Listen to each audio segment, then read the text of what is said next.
kepada teman-teman jurnalis infotainment Indonesia ya, dengan terbentuknya perkumpulan jurnalis infotainment Indonesia yang kemudian akan kita ajukan sebagai perkumpulan yang berbadan hukum resmi yang akan didaftarkan di AHU ya, di Departemen Hukum dan HAM ya. Jadi itu tadi.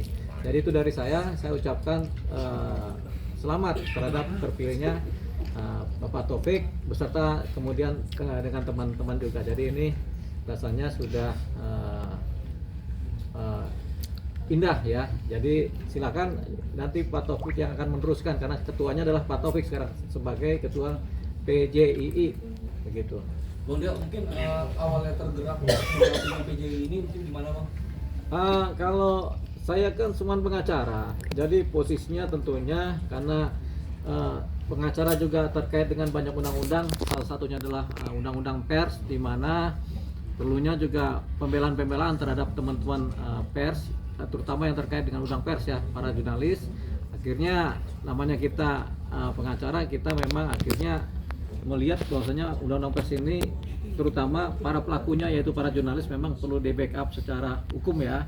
Kalau ada apa-apa perlu pembelaan ya, supaya jangan kemudian gampang dijolimi oleh pihak-pihak lain. Jadi, nah yang sekarang ini jurnalis infotainment ini kan banyak di Jakarta, di Indonesia ini, sehingga perlu wadah perkumpulan yang resmi ya, supaya nanti mereka tidak bergerak sendiri-sendiri. Karena sekarang kan udah musim, udah ada masa di mana YouTube sendiri, TikTok sendiri, kemudian medsos-medsos juga sendiri. Nah ini mereka perlu wadah yang kemudian memperjelas identitas sebagai jurnalis begitu. Jadi itu tadi kemudian yang menjadi latar belakang terbentuknya PJII.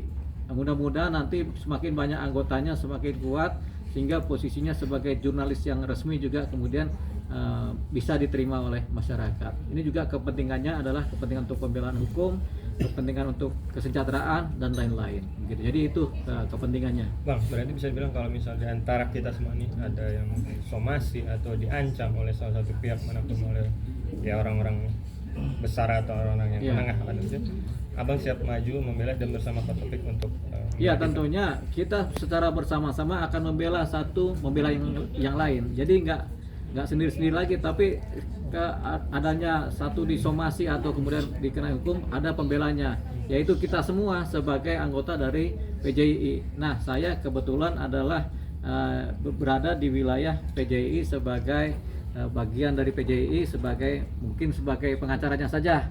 Nanti kita akan membela kepentingan hukum dari anggota-anggota PJII dimanapun berada begitu. Jadi kedepannya kalau ada yang somasi ya kita bela, kita jawab somasi mereka dengan jawaban dari perkumpulan kita begitu. Nah untuk PJII ini mulai resminya mulai terbentuk badan hukumnya mulai kapan Bang? Biar jadi kita bisa nanti bisa. Ya jadi setelah ada ketua akan membuat formatur pengurus. Setelah itu terbentuk kemudian akan dibuatkan di notaris mengenai tulisan-tulisan akta-akta perkumpulan dan kemudian didaftarkan ke Kumham gitu. Itu mungkin dalam waktu 2 minggu ke depan setelah terbentuknya. Sekaligus juga ada RT yang lazim sebagai perkumpulan ya. Ada RT yang lazim sebagai perkumpulan dan ada RT khusus di mana ada keadaan-keadaan khusus yang kemudian dicantumkan sebagai ART khusus. Untuk sementara kita akan membuat ART perkumpulan jurnalis ini, dan itu nanti dibuat oleh notaris dan kemudian didaftarkan di Kumham gitu sebagai badan hukum.